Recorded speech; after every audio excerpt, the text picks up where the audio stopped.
Ksiv, it's written in Tehillim. Baruch nafshi es Hashem b'chol kavai es Shem kadsho. Bless Hashem, O my soul, let all of my innermost being bless His holy name. V'chevan shetzarich Adam levarach es Hashem b'chol karavad. It says a person must bless Hashem with all of his inner organs. You know, we always look at our outsides. We look at our fingers. We look at our torso, our knees, our legs, everything. We don't think about all the time of our inner organs, our liver, our pancreas, our heart, our lungs, our brain.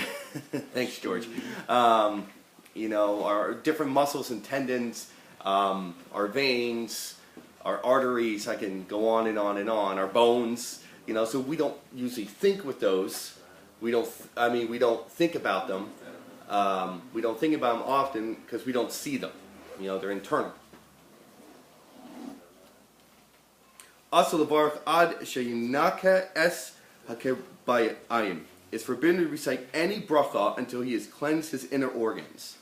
So what are we going to do? Put a hose down our throat? And, hopefully our stomach will leak open and it will just cleanse everything?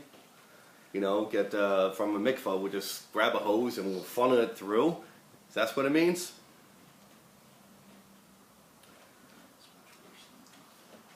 Mitzasei umei raglayim. He must cleanse himself of excrement and urine. Okay, so before we daven, we should use the facilities. We should do that. Uvaboker kamo, in the morning when one arises, misama hu sarich lasos sarachav. One usually must attend to his needs. In this case, it means to defecate. Olocho hapachos lashtin, or at least urinate. I know many doctors say it's good to be regular, which means to use the facilities, to defecate regularly. So we should try to, if we are regular, to make that into the morning before we daven. All right?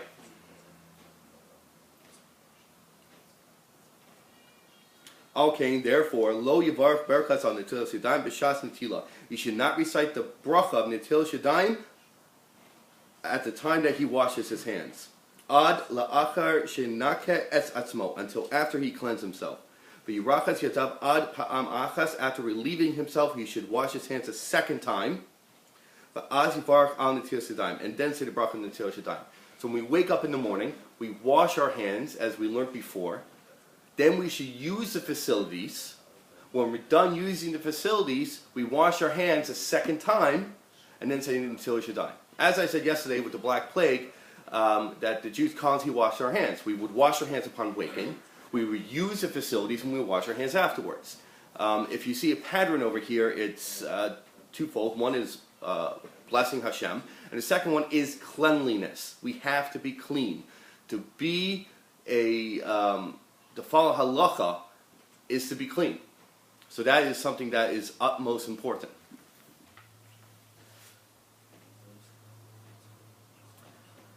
Vasher Yatzar, the bracha of Vasher Yatzar, who has fashioned man, uvirkas Torah, the blessing over the study of Torah, uvirkas Elokei Neshama, and the blessing of Elokei HaNeshama. These three brachas we should make early in the morning. Now, in shul, I notice that people say this inside shul when we first start Shacharis, and it should not be the shul's minhag to do so, because we want people to do it before coming to shul. It should be known that, I shouldn't just wait till I get to shul to say these brachot. No, please say it at home. Please, the first thing. The reason why we say Birkas HaTorah right away, the blessing of the Torah, is because our mind should be on Torah in the morning. It shouldn't be when we get to shul and when we start learning or at Shacharis time or after Shacharis. No, we want our mind to be on Torah. Now, my Rabbi I had trouble sleeping when I was in yeshiva. And my Rabbi said the best way to fall asleep, study one Mishnah. Memorize that one Mishnah and repeat the Mishnah in your head constantly. Now, this works great because if you're waiting somewhere, if you're waiting in a doctor's office, I know in Lakewood, they actually have a whole set of Shas there, Mishnayos there, so you can just open it up and you can learn from. They don't have, the Highlights Kids magazines or Red Book or whatever magazines are there. They have Gemaras and they have Mishnayos, because the majority of people in Lakewood, around 90%, are Orthodox Jews. So they would learn there. So it's beautiful. But in Eugene, we do not have this ability to bust open the Gemara whenever we go to the doctor's office. So the thing to do is take a Mishnah, the first Mishnah in Brachos, or something, a piece of Tehillim, and memorize it. And constantly say in your head, after you make the Bracha Birkas Torah, say a pasuk. We do in the Siddur, in the Arskro Siddur, it does say it, but it's good to memorize the Mishnah. I have the first Mishnah in Brachos in my head. Or say, Asher Yishay Beisaka, Paseach Eshedecha U'Shpil Chol Chai Ratzon. Say something and repeat it inside your head while you're walking around the house. There's a very famous story, I forget which Rav it is, but he said, the waiting for the bus, he finished Shas while waiting for the bus. Now, we wait for the bus all the time.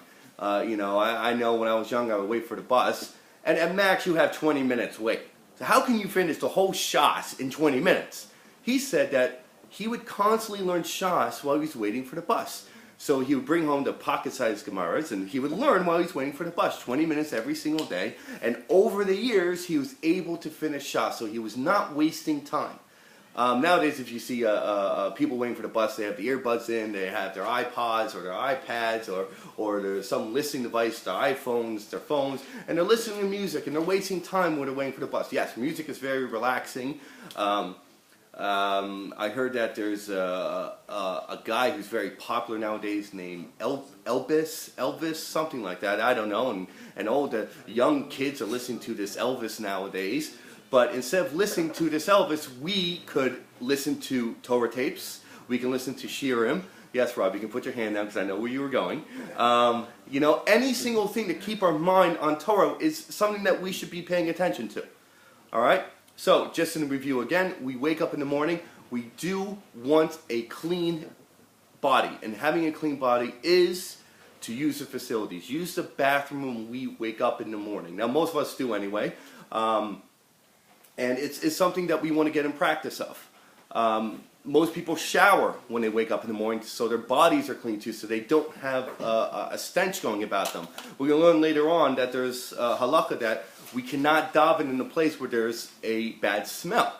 Any bad smell, be it a garbage or a dirty diaper for a youngster, and now, Baruch Hashem, we have kids running in and out of the shul, and hopefully we can have many more. It's something that we should pay attention to, that if there's any bad smell, it's going to be recorded inside our heads, and we're going to smell that while we're davening. It's not proper to be davening to our Creator, to Hashem, with a stench there. So make sure that your body's clean too, because you don't want to be the stinky guy in shul. You don't want to be the guy that you sit down and everyone looks at you and does one of these little shuffles away, and make sure you're clean. Make sure everything's clean. Make sure everything's good to go. And it's not just for you; it's for everyone inside the shul. Any questions, Rob? No? Your hand's not raised? Okay, I answered your question. All right, so memorize that. How much do we relate that to, in the next end, like I take a walk around the shul before Shabbos and make sure little things are straightened out. As the shul has its own cleanliness and the smell. Obviously, you need the shul to be a beautiful place. You're coming here to daven. We always think that making the shul beautiful is for us. No, it's for Hashem. It's for Kadosh. It's to make the place beautiful for Hashem.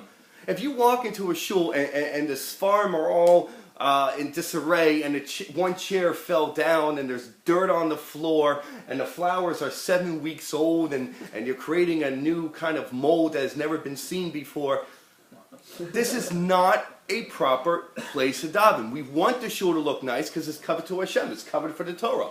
The Torah is perfection.